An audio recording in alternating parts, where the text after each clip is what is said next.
My son looked me in the eye 3 days after we buried his father and said, "Mom, you need to find somewhere else to live. This is my house now."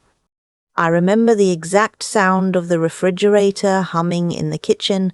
I remember the afternoon light coming through the curtains I'd hung myself 22 years ago. I remember thinking, did I hear that correctly? Did my boy, the one I drove to baseball practice every Saturday for 6 years, the one I sat with in the emergency room at 2 in the morning when he was 17 and had his appendix out, the one I watched walk across a stage in a cap and gown while I cried into my program, did he just tell me to leave my own home? "Excuse me," I said. He didn't flinch. He was standing near the dining table, arms crossed, and he had the posture of someone who had rehearsed this, like he'd been waiting for the right moment, and 3 days after lowering his father into the ground was apparently it. "Dad's will was very clear," he said. "The house, the investment accounts, everything, it transfers to me. You have your Social Security. You'll be fine." I didn't cry. I think I was too stunned to cry. I just stood there in my kitchen that smelled like the sympathy casseroles people had been dropping off all week, looking at my son like I was seeing someone I didn't recognize wearing his face. His name is Andrew. He's 41 years old. And for reasons I'm still trying to fully understand, he believed that his father's death gave him permission to discard me. I need to back up, because none of this makes sense without knowing who my husband was and what our life looked like before Andrew decided to burn it down. My husband Harold and I met in 1981 at a church potluck in Knoxville. He was 26, I was 24, and he brought a macaroni salad that was genuinely terrible. I told him so. He laughed so hard he nearly choked, and that was that. We were married 11 months later. Harold was an engineer. He spent 30 years with a civil engineering firm, careful and methodical about everything, including money. We weren't flashy people. We drove sensible cars, took 1 vacation a year, and put every extra dollar into savings and investments. Harold managed all of it quietly, without ever making me feel left out, but I'll admit, I let him take the lead because numbers weren't my strong suit, and I trusted him completely. By the time Harold retired in 2018, we had done well. The house in Crocksville was paid off. There were investment accounts, retirement funds, and a portfolio his firm's financial advisor had helped him build over decades. I didn't know the exact numbers. I knew we were comfortable. I knew we didn't need to worry. Harold was diagnosed with early-stage Parkinson's in 2020. He didn't tell Andrew right away. That was Harold's way. He processed things privately before he could talk about them. But he did tell me, the night of the diagnosis, sitting in our bedroom with the lamp on and his hands folded in his lap, very still. "We're going to be okay," he said. "I know we are," I said. We were, for a while.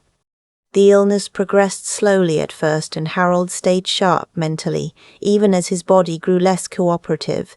In 2022, he updated his will. He told me he'd done it. He said everything was taken care of, that I would be looked after, and I nodded and thanked him and didn't press for details because I trusted him and because the conversation made him tired. That was my mistake, not the only one, but the one I keep coming back to. Harold passed in October of last year. A Tuesday, which felt wrong somehow. Harold was a Sunday kind of person. He went quietly in the hospital with me holding his hand, and Andrew sitting in the chair by the window. I remember thinking Andrew looked pale. I thought it was grief. I thought we were the same in that moment, both of us losing the man who held our family together. The funeral was on a Friday. 216 people came, which tells you something about the kind of man Harold was. People drove from 3 states away. His college roommate flew in from Oregon. The church was full, and then some, people standing along the walls, and I shook hands for 2 hours and smiled until my face ached. 3 days later, Andrew told me to leave. I asked him to explain the will to me. He said it was straightforward. Harold had left the estate to him with the understanding that he would provide for me as needed. He used that phrase, provide for, like I was a dependent. Like 63 years of being Harold's wife had reduced me to a line item. I asked if I could see the document. He said his attorney had it. He said he'd share a copy when things were settled. I asked if I could stay in my home while things were settled. He looked at the floor. "Mum, it's just going to be harder if you drag this out." I left that evening with 2 suitcases. I want you to understand that. I packed 2 suitcases from the house I had lived in for 22 years and drove to my sister's place 40 minutes away and sat in her guest room and stared at the ceiling for most of the night. My sister Vera, she's 68, 2 years older than me. She didn't say much that first night. She made chamomile tea, she put a blanket on the couch near me, and she let me be. But in the morning, over coffee, she looked at me very carefully and said, "Something doesn't add up, Judith." My name is Judith. I should have introduced myself earlier, but I was trying to get to the part that would make you understand how it felt. Vera said, "Harold loved you. I watched that man love you for 40 years. He would not have left you with nothing." Andrew said, "I don't care what Andrew said. I'm telling you what I know about your husband." I didn't want to believe it at first, because believing it meant that something terrible had happened, and I was still so tired from grieving that I didn't have the energy for terrible.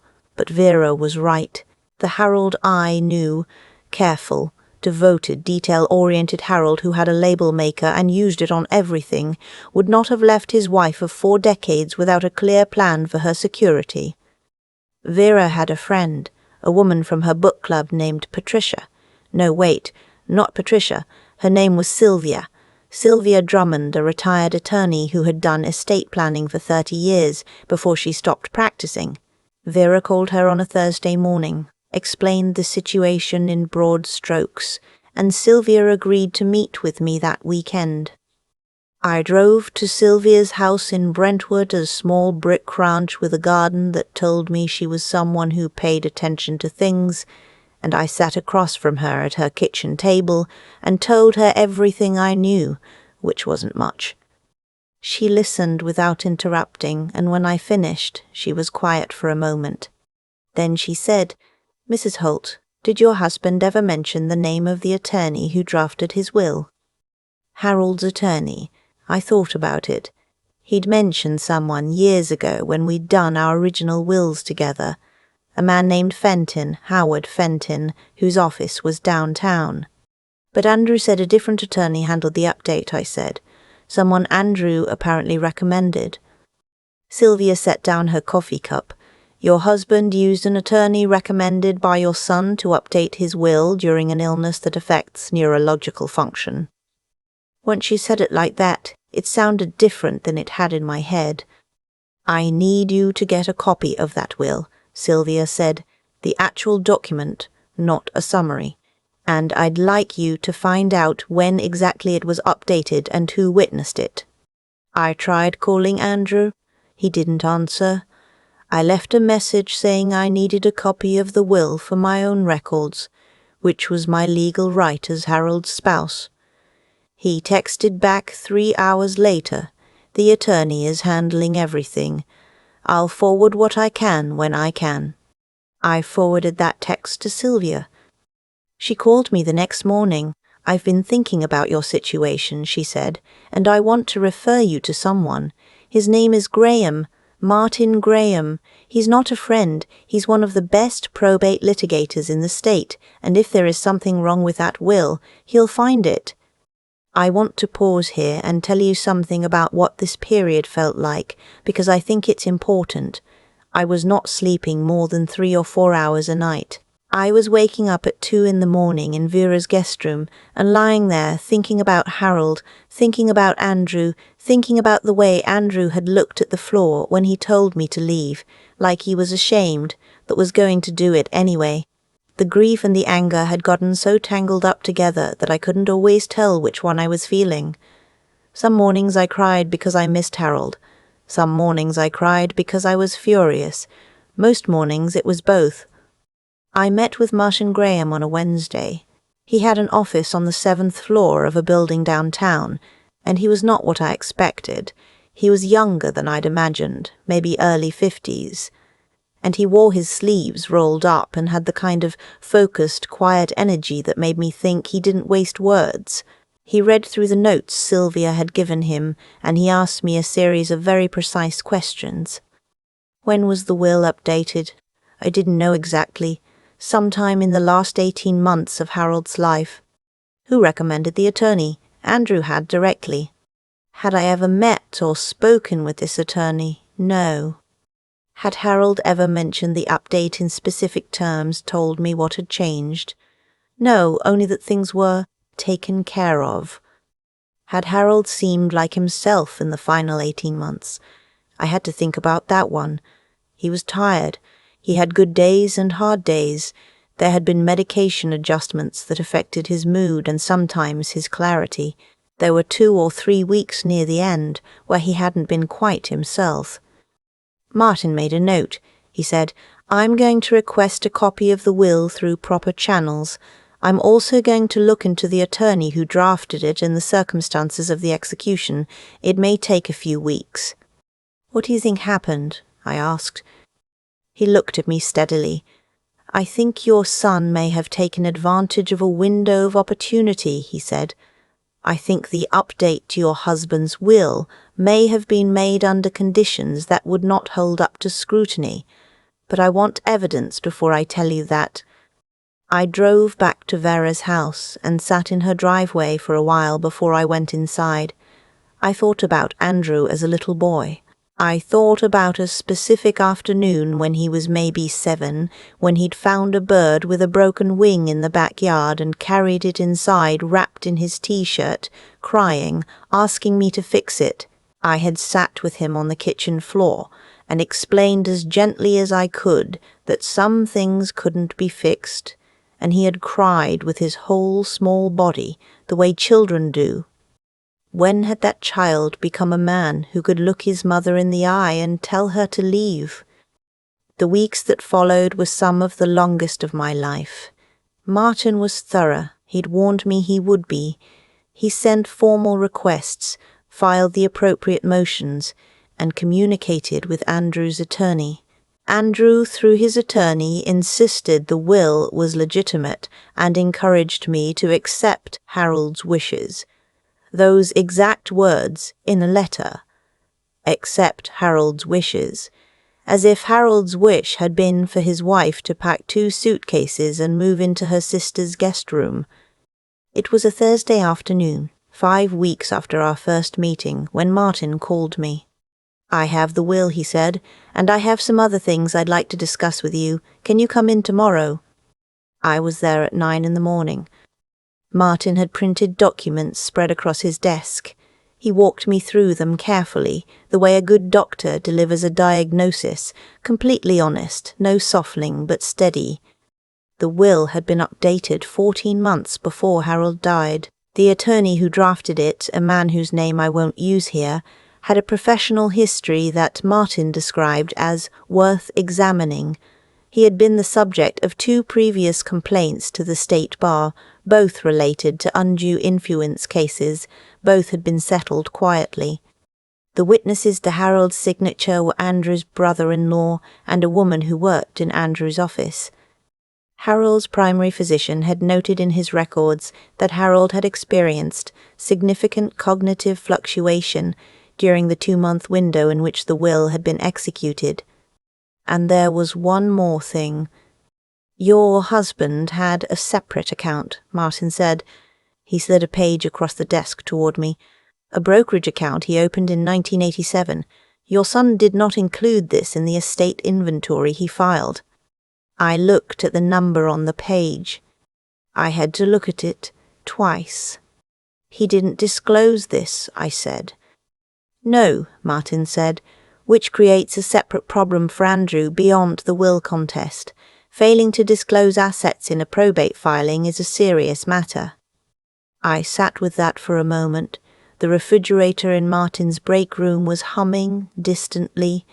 I thought about how quiet offices are at 9 in the morning. "What does this mean?" I asked. "It means," Martin said, "that your son made several very significant mistakes. The will is contestable on grounds of undue influence and possible lack of testamentary capacity. The undisclosed account creates potential liability for probate fraud. We are in a strong position, Mrs. Holt." I nodded. My hands were completely still in my lap. I noticed that. "What happens now?" "Now," he said, "we file. I won't walk you through every detail of what came next, because some of it is still being resolved, and my attorney has advised me to be careful about what I say publicly. What I can tell you is this: once Martin filed the contest and sent formal notice to Andrew and his attorney, things moved quickly. Within 2 weeks, Andrew's attorney contacted Martin to discuss a resolution. I think that was the moment it became real to my son. Not a game, not a technicality, but a real legal proceeding with real consequences. The undisclosed account was the thing that scared him most, I think. That wasn't a grey area. That was black and white. Andrew called me directly on a Sunday evening. I was sitting on Vera's back porch watching the light change, and my phone buzzed with his name, and I looked at it for a long moment before I answered. "Mom," he said. He sounded like someone who had not been sleeping. I recognized it because I had sounded the same way for weeks. "Andrew," I said. There was a silence that went on longer than comfortable. "I need to tell you something," he said. "I need to tell you that what I did was wrong. The way I handled this was wrong. I should never have asked you to leave." I didn't say anything. Sandra pushed pretty hard for us to. He stopped. "No, that's not fair. I made my own choices. I knew what was right and I didn't do it, and I'm sorry." Sandra is his wife. I've always been cordial with Sandra, never close. She is a practical woman who thinks about financial matters with an intensity that I used to find slightly amusing. I don't find it amusing anymore. "Why?" I said. That was all I asked. Just why? Another long silence. "I told myself it was what Dad wanted," he said. "I told myself you'd be fine, that you had your retirement income, but I think I knew from the beginning that it wasn't right." I thought about telling him how those weeks had felt. The guest room, the ceiling, the 2 in the morning phone calls with myself. The shame of being 72 suitcases packed at 63 years old. I thought about telling him all of it. I didn't, not yet. "I need time," I said, "and I need you to work with Martin to make this right, not for me to drop the case, to actually make it right." "I know," he said. "And Andrew, I need you to understand that what happened to your father was real. His illness was real. If someone guided him to that table and put a pen in his hand when he wasn't himself, that matters. It matters for his dignity." He was quiet for a long time. "I know," he said again. His voice was different when he said it the second time. The legal process took several more months. The estate was restructured. The undisclosed account was incorporated properly. I moved back into my home in the spring, my house with my curtains and the garden I had neglected through the winter, and spent 3 weekends bringing back to life. I want to be honest with you about where things stand with Andrew because I think you deserve an honest ending to this. We are not where we were. I don't know if we will ever be where we were. He comes over on the occasional Sunday, sometimes with Sandra, sometimes alone. The conversations are careful, like walking across ice. We both know where the weak spots are, and we both navigate around them. Some days it feels like the beginning of something repaired. Some days it feels like 2 people being polite to each other across a distance that has no name. What I know is this: I didn't let the story end in Vera's guest room. I didn't let grief make me passive. I didn't let my love for my son make me ignore what Vera said that first morning, that something didn't add up, that Harold would not have left me with nothing. She was right. She was completely right. Harold's financial advisor sent me a card when everything was settled, handwritten on plain card stock. It said, "Harold spent 30 years building security for you. I'm glad it got to you." I keep it on the windowsill above the kitchen sink, where I can see it when I do the dishes. I think about Harold every day, not the Harold at the end, tired and diminished, but the Harold who brought terrible macaroni salad to a church potluck and laughed until he choked when I told him so, the Harold who managed everything carefully so that I would always be okay. He kept his promise. It just took a little longer to reach me than either of us expected. I still have that card on the windowsill. Some mornings I read it without meaning to, just glance up while I'm rinsing a glass, and there it is, Harold's financial advisor's handwriting, plain and steady. He kept his promise. It just took a little longer to reach you. I think about cause and effect a lot these days, not in any mystical sense. I'm too practical for that, but in the simple, observable way that choices move through a life and eventually arrive somewhere. Andrew made choices. I made choices. Harold made choices, decades of them, careful and quiet, and those choices were still working on my behalf long after he was gone. That's not magic. That's just how things actually work. What Andrew did required a particular kind of moral failure, not a dramatic one. He didn't wake up one morning deciding to be a villain. It was smaller than that, and in some ways worse. He talked himself into it gradually, told himself a story where what he was doing was justifiable, where I would be fine, where it wasn't really that bad. I know this because I know my son. That's exactly how he operates when he doesn't want to face something directly. He builds a version of events he can live with, and he lives with it until he can't anymore. What stopped him wasn't a change of heart, it was consequences.